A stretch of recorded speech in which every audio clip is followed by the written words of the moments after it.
ప్రాక్టికల్గా. తను బస్సు ఎక్కి కూర్చుని వాళ్ళ నీళ్ళని గెలవాల్సి వచ్చిందంటే ఇప్పుడు తను వెళ్ళిన చోట ఏంటి, పోగేస్తే 500 మంది, పోగైపోతే 100-200 మంది. అప్పుడు ఇంకా ఆదరణ ఏమున్నట్టు?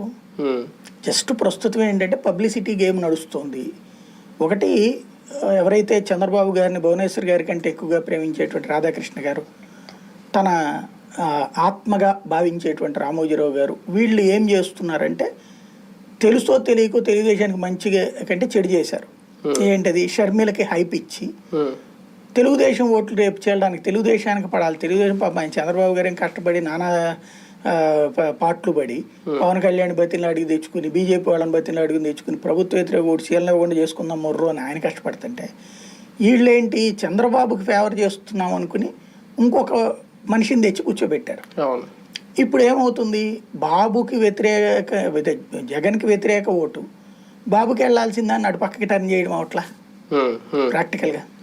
వైసీపీ ఫైటింగ్ కి రెడీ అవుతుంది ఆల్రెడీ. షర్మిల గారి మాట కౌంటర్ ఇస్తుందంటే వైసీపీ బిట్వీన్ కాంగ్రెస్ అన్నట్టుగా చూస్తుందా? వైసీపీ వర్సెస్ షర్మిల అన్నట్టుగా చూస్తుందా?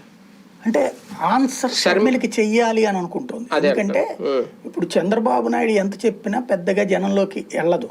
ఎందుకు అంటే అభివృద్ధి ఏం చేసావు అంటే నువ్వేం చేసావు అని అడుగుతారు. నువ్వే కదా 5 ఏళ్ళు ముఖ్యమంత్రిగా ఉంది.